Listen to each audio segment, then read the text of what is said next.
Our next speaker is a co-founder of 3 tech startups, mostly notable as a global fintech money transfer company, Azimo, which raised in excess of £70 million in funding, from top VC firms and serves over 1.3 million customers. She's award-winning in her industry, a Forbes 30 Under 30 in Finance 2016. She's also been recognized as by Evening Standard London as one of the most influential people in 2017 and 2018. Bam! I'm here to talk about how to scale a startup from 0 to 1 million customers. Please give an incredible warm round of applause for Marta Krupinska! Thank you very much. Thank you. I don't know what you're eating or drinking, but I want me some of that. Like, that's the most incredible energy I've ever seen. Thank you so much, guys, for having me here today. Very exciting. My name reveals that I am Polish, and I am ashamed to admit this is my first time in Vilnius. So really, really excited to be here. Amazing conference. Hopefully, I've seen you already.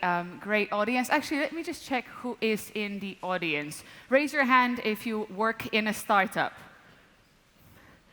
Some startups, and also I love the startups are in the front, like that's the hustle, like we're getting to the front. All right, raise your hand if you work in a larger company, corporate. Oh, there we go. No one's working today, everybody's at the conference. Brilliant. Raise your hand if you work in tech. Amazing, very good.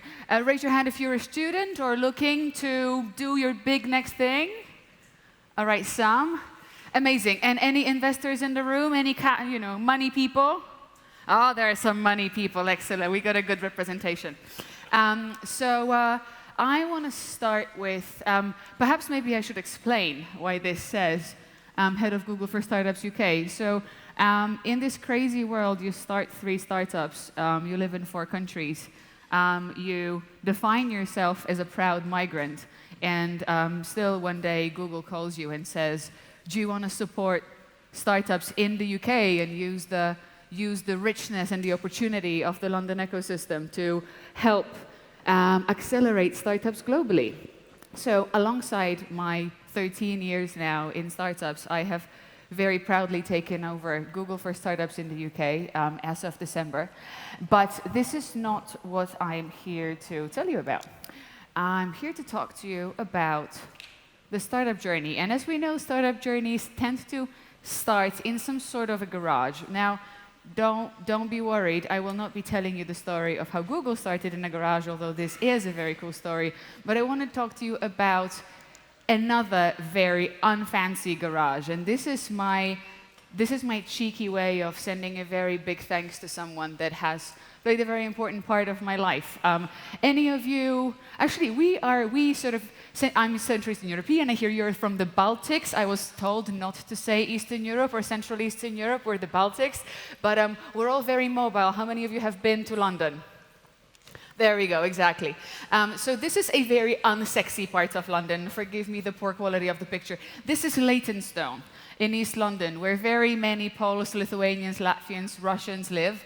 And this was once upon a time my garage. And that was my garage because in the early days of Azimo, which is my startup claim to fame, I was homeless, as in I didn't properly have a place to live, and it was my friend from Vilnius called Eugene that let me crash for 4 months, and as a result saved some money and potentially contributed to my success and Azimo's success. So this is my humble thank you to Eugene from Vilnius, and so amazing to now visit his home. So a little bit about me. My journey starts in Krakow 2007, although in fact probably in Dublin 2006, where I was working as a waitress, but I'll get back to that. My first startup was a social media platform. It was sort of pre-big social media platforms, certainly pre-Facebook in Poland and this part of the world, or before it got big.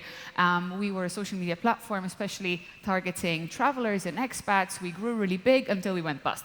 Now, I think these stories probably are the ones that teach us most with regards to what then not to do next. So I'm very happy that the next project went much better. And as our lovely moderator pointed out, Asimo, that I co-founded in London 2012, now caters to 1.5 million customers in 26 countries, and we have helped lower the cost of remittances, so hard-earned money sent back home by migrants to their families, from the average of 10% back in 2012 to now the average of 5%, although I'm still very proud to say that Asimo charges on average 1.5%.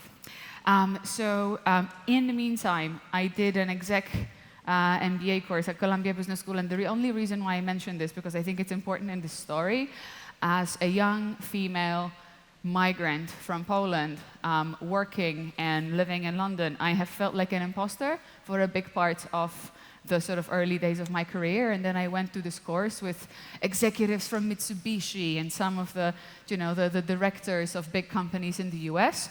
And I realized that I belong, and I understand what they're talking about, and all the experiences that I've gained are relevant, and that I have something to contribute. So obviously, aside from very expensive and very helpful and fancy-looking education, I would definitely say that, I would recommend to everyone to think about that one experience when you were in the room of super smart people and you realized your own worth. If anything else, I think that that self-confidence is something that then helps propel us forward. I stepped down from running Asimo. Asimo was doing well. I stepped down December 2017. I then co-founded a new fintech startup, which is launching in 6 weeks, which I'm very excited about. I will quickly skip that part, but then, yeah, as I said, end of last year, I took over Google for Startups in the UK. Now, I want to emphasize that a big part of the story that I'll be telling you, the scaling story, will somewhat be based on the UK context. Now, I know this is for many aspirational and still for many a standard. Arguably, London is the second largest tech ecosystem after Silicon Valley. But the reason why I'm here today is because I think it's important to see, and you'll see I'll go into it, it's important to see that there is opportunity here. There's opportunity in Vilnius, there's opportunity in Riga, there's opportunity in Tallinn, there's opportunity in Warsaw or Krakow. So the real power comes when the ecosystems come together. But obviously, UK, huge market, almost $8 billion dollars that was invested in early stage startups last year, although very positively, this is actually a similar amount that is now available in the so-called rest of Europe, outside of UK, Germany, and France. So clearly the tides are turning. But yeah, the startup ecosystem, very important, of the digital economy, very important in the UK. It provides 10% of all jobs, 16% of GDP, and almost a quarter of exports. Although a very smart person told me this morning that in Lithuania, 80% of the economy is export. So to be honest, probably London can learn from you guys. So there we go. Let's go on that journey from 0 to 1 million customers. And I like to start it with a quote. Now, who doesn't like to start with a quote? And the quote is that technology is a tool, but what matters is what you do with it. Now, the reason why I find it so close to my heart and so important is because I think, we all come to tech conferences and everybody's excited about technology, but technology is a language like any other, and what's really important is what stories we tell with that language. Now, the only thing that is wrong with this slide is that this incredibly smart thing was actually not said by Bill Gates, because I said it. Now, the reason why I put it here, and it's slightly cheeky, also my kicks say female force if you can't see it, is because I think especially us women, we don't necessarily put ourselves forward enough and take pride in our brilliance. So there we go, I said something smart, and it's on a slide. Enjoy. So let's start. From zero to founder. Now, that idea when you're, that day when you wake up with a new story or with that inspiration on what it is that you would want to do and what is that next big thing that could change the world.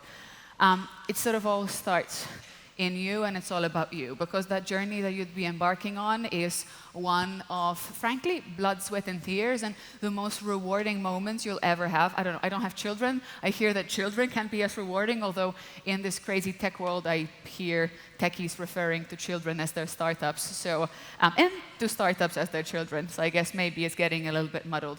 But it is all about you, and it is about your story. So I mentioned very briefly that back in 2006, I was in Dublin working as a waitress. Now, this isn't a particularly interesting story. I mean, how many of you had some, you know, stupid jobs just to get some extra money to pay for your studies or pay for your job or help out your mom? There we go, exactly. By the way, these jobs teach us a lot, so good for you.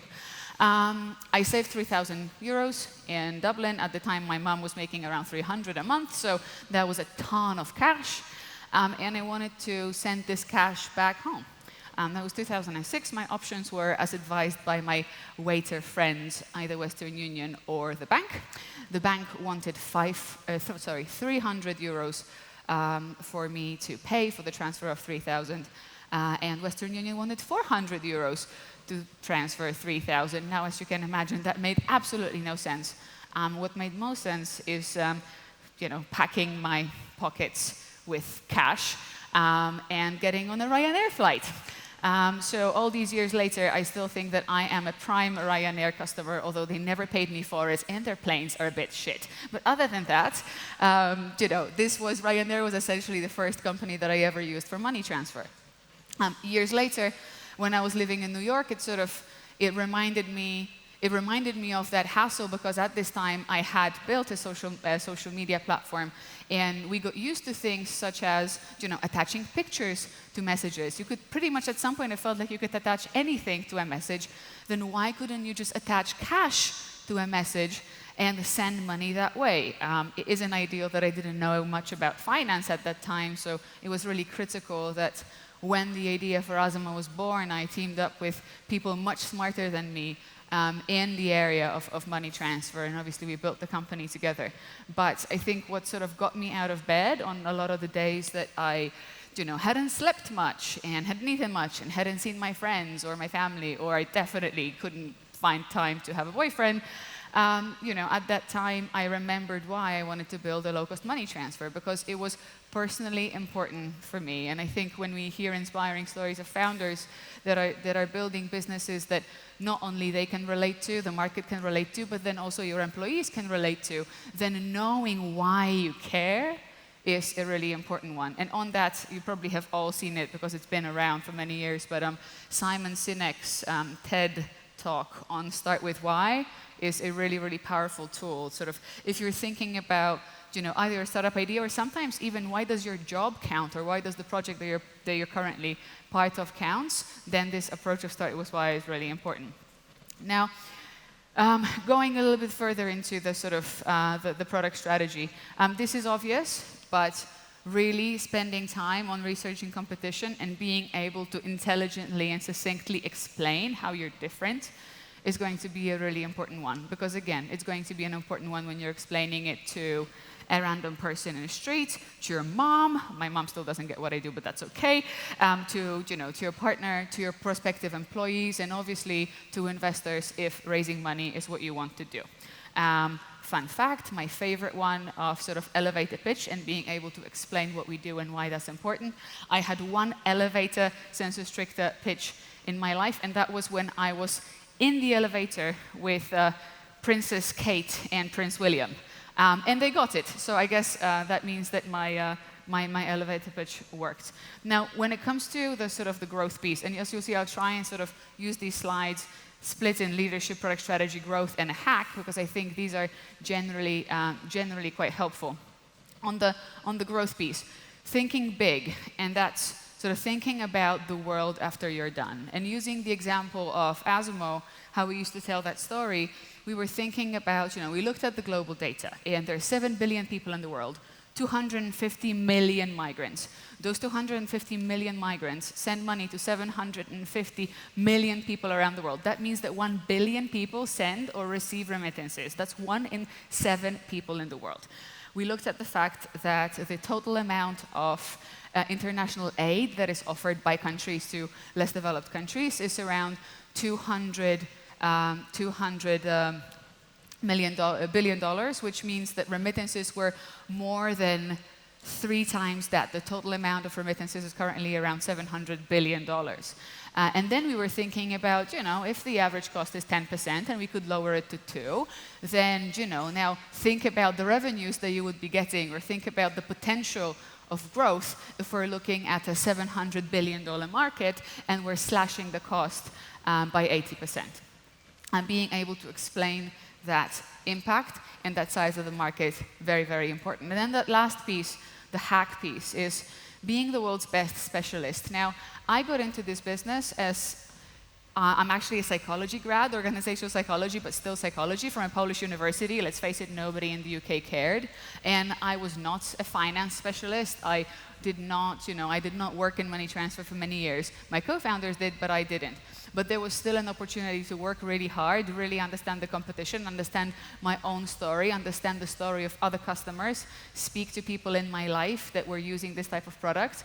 And through all of this, I was able to position myself and my team as the best specialist on the subject of money transfer. So again, whatever your deal is, think about what it is, why you care, be passionate about it, and become the best specialist in that area. So let's assume that you got your idea, you want to do it. You're ready, you're the specialist, you see the impact, and let's go from that idea to the first 1,000 customers. And this is what we generally refer to as your MVP, your minimum viable product, although increasingly people are talking about minimum lovable product, which I quite like, with this idea of your product having to be just a bit better than anything else in the market, and that's when it becomes minimum lovable. And this is also, again, if you're interested in raising money, this would be your pre-seed cash. Now, let's think about leadership. So on bringing co-founders, do you have to have a co-founder? Do you not have to have a co-founder? I've always had co-founders. I found it easier. I work better in a team. That is not going to be true for everyone, but I found it to be really powerful. I found that it allowed us to be complementary to each other. But the one thing that I wouldn't get wrong is the values piece. It's a little bit like getting into a marriage. I'm only married for 1 year, so we'll see how that goes. I know that in the first year of my company, everything looked hunky-dory. In year 5 or 6, we started having, quarrels around where we want to take the company and what are the values based on which we're building the business. So have these discussions early. Do you want to make as much money as possible? Do you want to exit early? Do you want to build a company over a long period of time? How do you want to treat your employees? Do you want to give them shares or share options? How do you see yourself after that business? Where are you going to take your legacy? And for some people, these conversations happen over an appropriate amount of alcohol. For some, there are some more structured ways of having this debate, but I would strongly encourage that this conversation takes place. And your earliest hires, one of the things that I said has been the most important thing. The guys that 7 years ago were building Asimo, they were literally early 20s in their pajamas in the city of Bydgoszcz in Poland, where we were in London. They are still there. They're one of the best in the industry now. They have grown with us because we've empowered them to grow with the company. So those first people that you bring into your business are going to be really critical. Now, the growth piece, again, everybody talks about is very American, acquire fans, not customers, but there is truth to that. The first, you're always going to be your best salesperson. So if you passionately care about your product and you passionately care about your business, then you will be able to tell that story to the Uber driver, to some people in the park, to some people you meet at a conference. And the more passionate you are and they become, they will be able to evangelize that for you. And there is that whole theory of the tipping point where at which point do you start getting virality, and how good does your product have to be for people to want to tell others about it? Many of the greatest tech companies have profited from that very fact. So remember that those first 1,000 customers, I used to know their name. And fair enough, sometimes that's because we had product issues and sometimes things didn't go wrong, things went wrong and they would call me at 10 p.m. on a Saturday. That happens as well. Top tip, don't give your personal phone number to the first 1,000 of your customers. But acquire those fans and do it yourself. And then the last piece that I definitely wish I had known before was a hack. and that is that for, perhaps in 2019 in this economy, this is obvious, but there are multiple ways of capitalizing your business. So obviously, there is the angel side of things, and the VC side of things. I hear that there is increasingly lots and lots of capital in this town, which is fantastic. But what I would advise you to do when you go and raise money early stage, look at it in this order. First, they're going to be thinking about the strength of the team and the capability in the team, then the size of the opportunity, and then about the product itself. Early on, you don't really have a company yet. You have the opportunity that is in you and in your team, and you maybe are going to pivot. Maybe the market conditions are going to change, but the investors need to be confident that you will be able to take whatever is left and turn this into value in these new market conditions. Size of opportunity essentially is the size of the market, and that product piece is your vision for your MVP. Now, the other two things, grants, especially if you're doing sort of R&D heavy businesses, AI, ML, grants, and there's lots of money available, as you well know, in the EU right now. Grants are a good way. If you want to be really nimble, change your strategy a lot, maybe this is what's going to be necessary. I wouldn't necessarily advise that you go for grants because they would usually require that you submit a 12, 24-month development plan. But if you are R&D heavy, this is a great way to go. And obviously, there is still room to bootstrap. Now, on that very quick comment, you read TechCrunch and everybody is so excited about every new funding round. Like, don't get me wrong, funding is great. Somebody is giving you money to spend on your company. But at the same time, we have this culture of always celebrating that somebody managed to sell a part of their business. I think we should celebrate people who manage to bootstrap if this is what they want to do. So anything from loans to just trying to get revenue first thing could be a way to do. So MVP, let's assume that we've built the MVP, we got the first customers, we're getting the feel, the customers want it, customers are using it. So what happens next? And this is that seed piece, the go-to-market piece, where we're trying to get a little bit more customers, those that we can no longer just acquire by going around all of our friends and going to the park and telling the story ourselves. So I always start with leadership, and that piece of hiring really well is important. And I know that there are places where talent is more or less available, and there are places where talent is cheaper or more expensive. But I would say the only things that I regret in my career was the times that we hired the wrong person. Everything else can be fixed, but there is damage to your culture, damage to your business. And if you can, really prioritize getting the right people in. On that, we started in London. We built a big office in Krakow. What we did there, we didn't build the office in Krakow because we wanted to get cheap labor. We were talking about it in terms of affordable talent. Who I could afford in London would be probably mediocre, but for that same money, I could get the best person in the industry that would be based in a place where they have a great quality of life.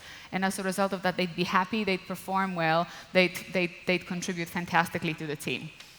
And then OKRs, this is actually, now I learned, this is a Google methodology, but the whole idea of setting out objectives and key results can really work wonders. And essentially what that is you don't sort of roll into each week thinking that you're going to do as much work as you can. It's really as simple as coming in and setting out a bunch of objectives that you want to hit. Ideally, they'd be measurable, scalable, timely, and you would be then associating that with some key results that you can hit weekly, monthly, update that with your team.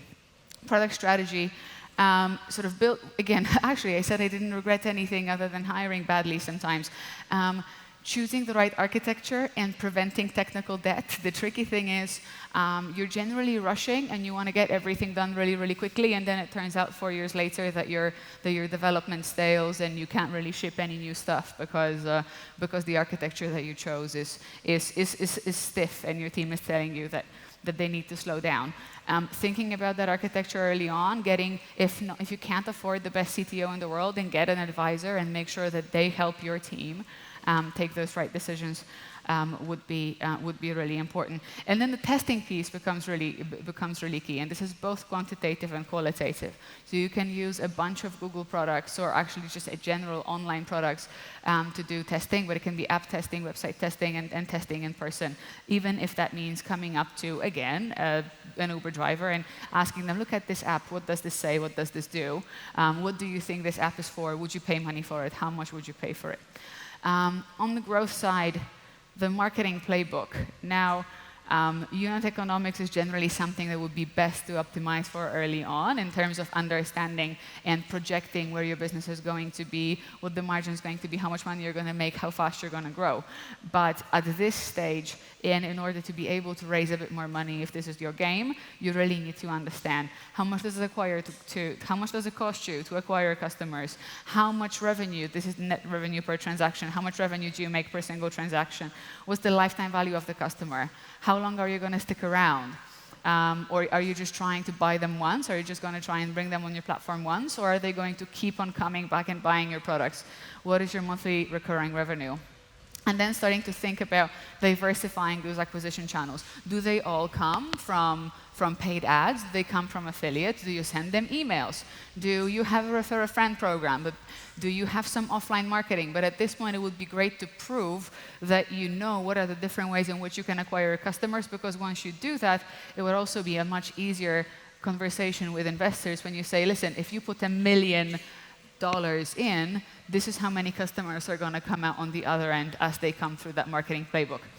And that last piece, which is learning from the competition but not freaking out. I think something that we are very prone to doing is, as humans, we look at the neighbor and we wonder what they're doing. It is, or it can be, really tempting to look at what the competition is doing and try and do that same thing, or try and copy it, or be really worried about what they're doing. But if you know what your core product is, what your core market is, and if you focus on this, and if you know how you differentiate from the competition, you should be able to confidently keep on executing your strategy. So let's assume that all this works. We got the 20,000 customers, we got the seed money, we have gone to market. Now, what about that product market fit? How do we say that we can scale this, that this is not only a product that works in a small market, but this can actually be, perhaps, taken global? Now, this seems like an obvious one, but that communication piece with your team and explaining to them what you're doing and why you're doing it is a very important one. That's the time when you run your weekly meetings, you send weekly snippets, you tell them what's going on, you ask them to report back to you as well. And this is also when your team starts growing, and it's easy to just rely on the ways in which you traditionally have been communicating with each other. At this point, you need some structure. You need to have a cadence of communication, because it's no longer going to happen, organically, because there's 6 of you in the office and everybody's got banters, everybody's got a beer at the end of the day.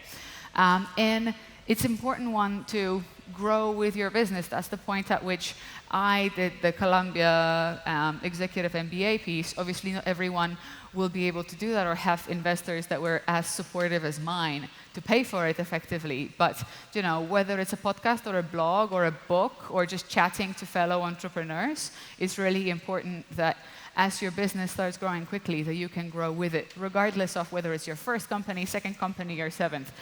The market is changing so quickly. I've just last year started a new fintech. I thought I knew all about it. Trust me, every time it's a bit of a different game. On products, it's a good one to think about new products. Has the market changed? Is there anything else that I could offer to my core customer group? But then also exploring opportunities in new markets. And again, I hear that you guys here in Lithuania are doing fantastically, and generally in the Baltics are doing fantastically at it. I know this can be a challenge even in countries like Poland, where perhaps the appetite is to be the biggest platform in a country or a biggest platform in the region. Think about being the biggest platform for that particular thing globally, and what would it take to get you there. And to move beyond those early adopters, it's time to really delight your customers. And investing in your tech is a really good one. Obviously, we now live in a world where you can do anything from super interesting ML or AI to empowering your engineers and your tech team to start coming up with solutions. So painting the strategy and the picture and allowing them to come forward with cool product ideas. Really looking at the data. I think a big challenge for a founder is that you feel that you know the business, you know the customer, it's your baby. At this point, sometimes you will no longer know best. So it's always data over the founder's gut. And that's also a tricky one, not being afraid of sunk cost. Sunk cost is this idea that, I'm sure all of you can think of a product or a project where you've been working on it for 3 months, and at the end of 3 months, it was still shit. And you're like, what do we do? Do we ship it because afterwards, after all, we just spent all this time working on this project? Or do we just say, actually, we just wasted 3 months. Let's not do that. We have a bad feeling about it. It doesn't look like it's going to be a success. Many people are naturally averse to sunk cost. Don't be afraid of sunk cost. Don't ship the thing that you don't think is going to work out for your customer. And the hack is, or at least for me, it has been definitely in the case of Azumo, is understanding acquisitions versus retentions. There is the natural bias to think that we always have to get new customers, but what about you retain your existing customers better? They're going to be cheaper. You've already got them. They're already in your database. So what does it take to be able to re-engage with them or get them to use you more, or get them to use you more often, or get to use you again if they've churned? How can you go about that rather than only focusing on bringing those new customers? Now that's the last slide. Imagine you've done all of this really well, and you're growing from the 100K to 1 million customers and plus. Every stage of a company's business, every stage of a startup's life requires new types of adaptive techniques and brings new challenges. At this time, it's probably quite nice to give back to your team. It might have been 4 years, 6 years, some companies, it might be 2, 3. And probably some of you are tired. Sometimes maybe you haven't spent enough time taking care of your own personal development or mental health for that matter, or physical health. So giving back to yourself and to your team is a really important one to get ready for that journey onwards. Again, there is this sort of, in the tech industry, it feels like we're spending a lot of time thinking about how to get to that Series A, Series B, and then they lived happily ever after. It's a little bit like a bad romantic comedy, and then they kissed, and then we don't know what happened later. But if you want to prepare yourself and your team to be able to go long, this is the time to give back to your team. And also giving back to the ecosystem. So a lot of the wonderful people that you have seen on this stage over the past couple of days, to a large extent, it is trying to share all the experiences that we've had and try and make sure that those that come after us have an easier, smoother ride. Also, for me, I will say, paying forward has been very important. And again, I've emphasized being female migrant in London. It's really important for me that I give back to those that are like me and have challenges that are similar to mine. So, try and think about what it is that you passionately care about and try and pay your experiences forward. On the product strategy, probably a bit of an obvious one, but thinking about new opportunities. It's actually, there is, a Google story on how, as far as I'm concerned, Google Maps came about from the fact that there were these cool little cars taking pictures of all the roads around the world, but it hasn't always been clear what it's going to be able to do with that technology or with the data that was collected. But suddenly there was this incredible database of all the roads with all the road signs and all the shop names, and essentially that's how Google Maps as we know it today was born. Now I really hope I didn't get that wrong, because I have some lovely Google colleagues sitting in the front, and they're going to denounce my bad Google knowledge. But for me it's always been, how can we think about what are the data layers that we already have a business and how can we enrich them? So if we have hundreds of thousands of customers that are sending money abroad, but they also need to send money between each other, maybe in country. So even though this isn't the focus of the company, is there an opportunity to do some peer-to-peer transactions that would be cheap to implement and an added value to our existing customer base? So think about your customer base, and is there something that you'd be able to provide to them that'd be added value and wouldn't distract you from your core business? On growth side, something that I am incredibly proud of that we implemented was mission teams. And what we mean by that is we would take a single KPI. So think that, say your business has 3 or 4 main KPIs. Let's think that one of them would be conversion rate. So within the purchase funnel, all the people that know about you, then those that click and land on your website, then those that, or your app, and then those that actually end up going through registration and then activate pay. Very important metric for any app-based business. We put together, rather than me telling my team what to do, we put together a team of engineers, product manager, designer, BI specialist, a marketing person, and a customer service person. Never underestimate your frontline staff. Your frontline staff know everything about your business and your customer.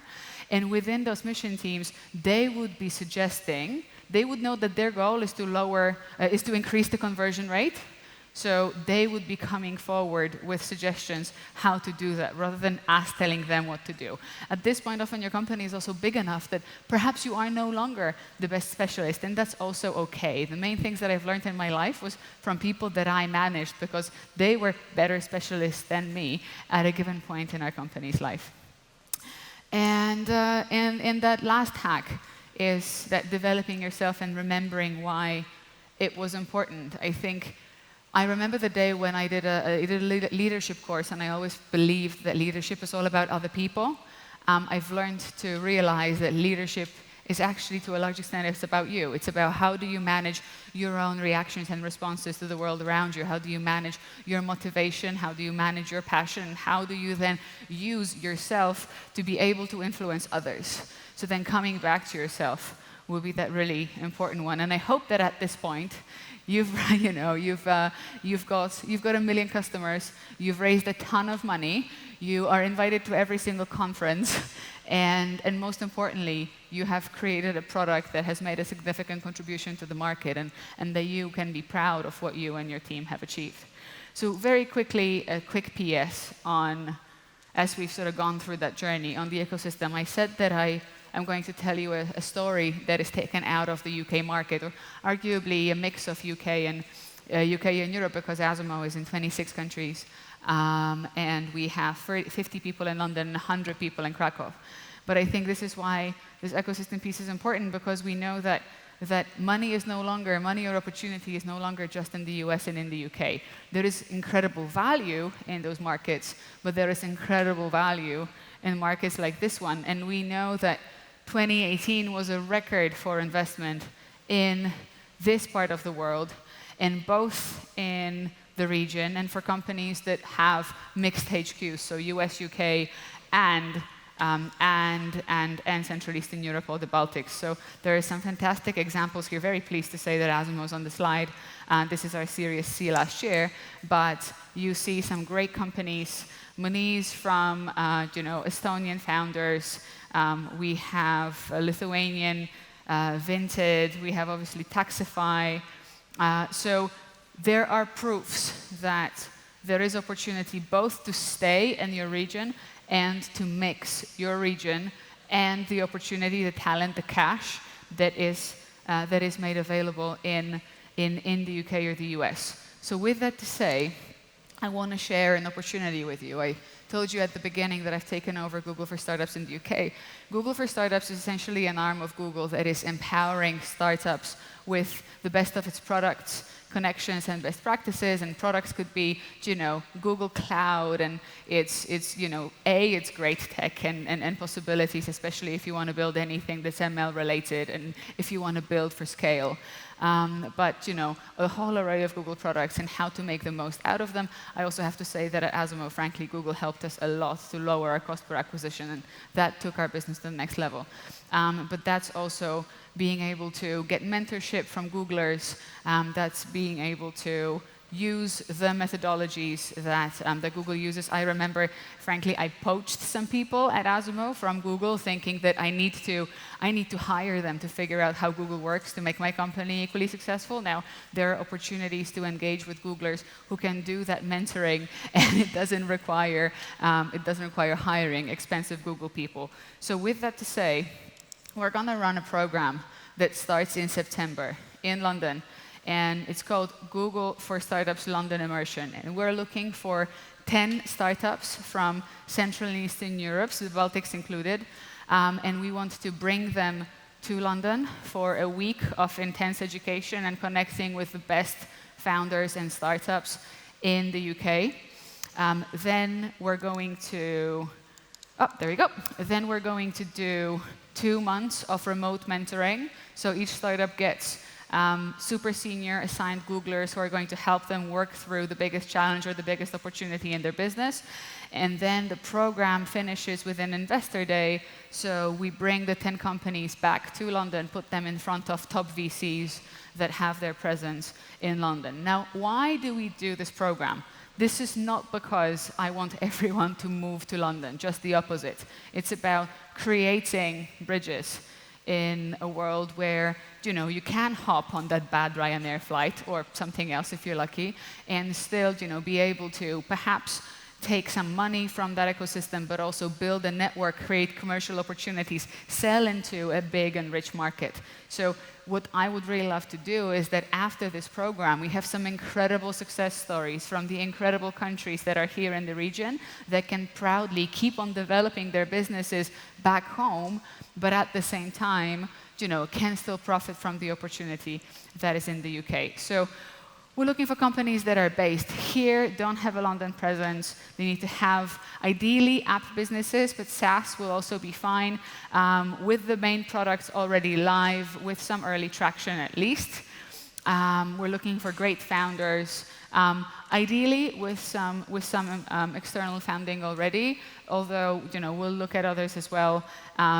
Familiar and interested in Google products, and those that can actually commit to making the most out of it. And I know this is a tricky one because you've got a business to run, so sometimes doing an acceleration program is not best for everyone, but we strongly believe that this would be of value. So if you're interested, applications are open. You can use this link, Google London Immersion CEE, and apply with your startup. So I hope I'll get to see you in London. Now, if that is not the right thing for you, there is a whole team at Google, and this is both people from Google Cloud or people from sales, people from tech. It's sort of the whole organization has a big commitment to startups. So there is a bunch of resources that are available, and there is a particular deck that explains a toolkit of all Google products and some best practices that broadly follow the same structure as my presentation, and you can find it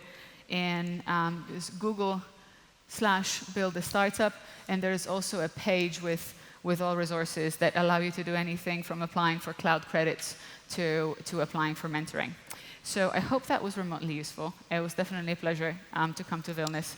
My name is Marta Krupinska. Thank you so much. Ladies and gentlemen.